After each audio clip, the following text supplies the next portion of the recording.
I really, really needed to bring you guys together because I really feel like this convention is really the real launch, the real birth of the coffee party. You know, it's been exactly 9 months since I started the coffee party fan page. Exactly. It started January 26th of this year, right? Okay. And someone pointed out to me, you know, most sane organizations, they take about a year to plan a convention, right? And someone pointed this out to me, like, what are you trying to do? How can you have a convention? You know? But, you know, we didn't have that choice because we needed to meet, absolutely. So, yeah, we pulled off a miracle in pretty much putting it together in 2 months, right? But the reason we needed to meet was that it's just too difficult to start an organization without real relationships. With just virtual relationships, when you're just voices on the phone and you're just emails, and you're online, it's just too easy to misinterpret things. It's like playing telephone 1,000 times over, you know? And so I'm hoping that having this convention will really help us address the questions, yes, we have to address as an organization. Because, you know, legally, we have to become a nonprofit organization. So we're going from a Facebook phenomenon that became a real grassroots movement to an organization. And there are a lot of questions to be asked. And again, most sane organizations spend about a year preparing to file for nonprofit status. You know, we didn't have that luxury because, as Sabina pointed out, we're in a crisis. You know, I've been spending the last 9 months in dialogue with, I feel like 300,000 people because, you know, I think that the vision had to come together, and that did require time. And I'm sorry that the process seemed messy and chaotic, and there are lots of questions. We still have lots of questions.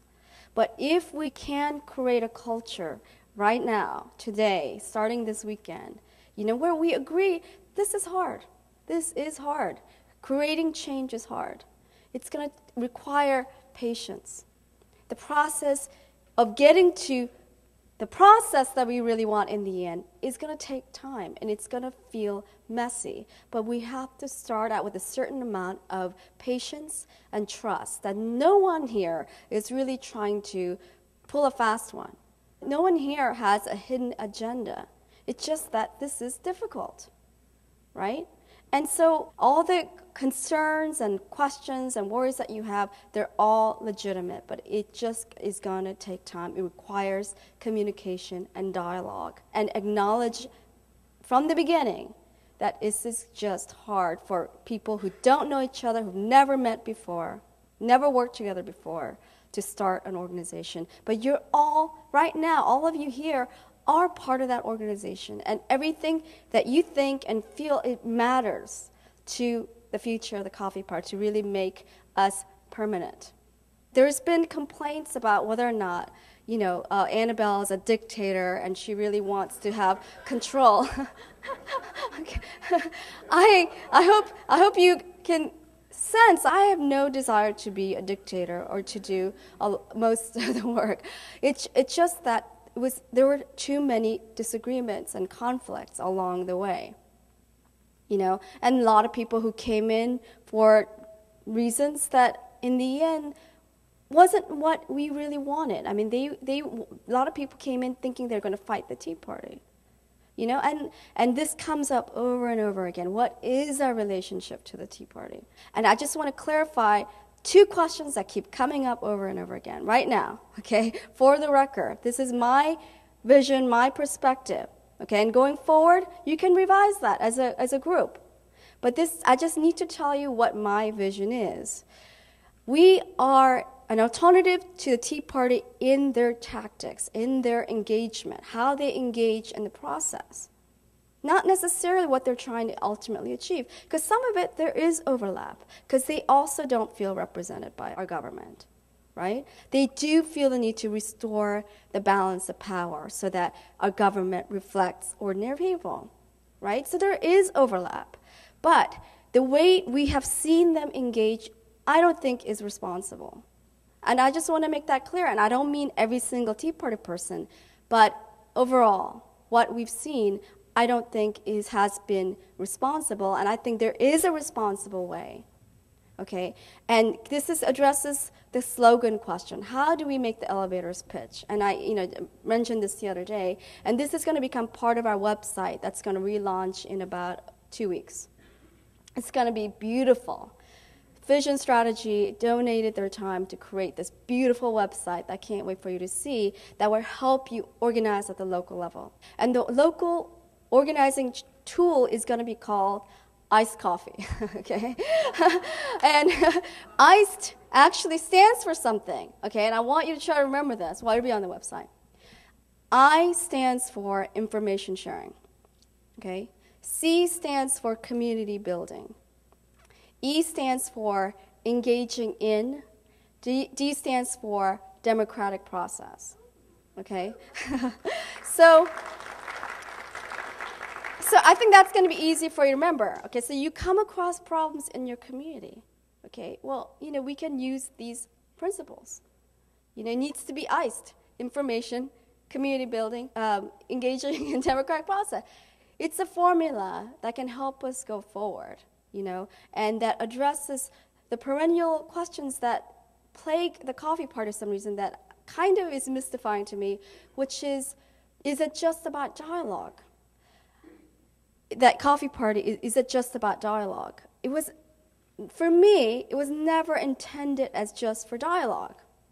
From the beginning, I said this in February, I said this in a CNN op-ed piece in March, that dialogue is the first step. Without dialogue, I don't think we can have a democracy. It's a necessary condition, but it's not sufficient. Democracy entails deliberation and acting on that deliberation. It requires execution. So I feel like we're a democracy movement, and all of us in here should be democracy advocates, first and foremost. Thanks.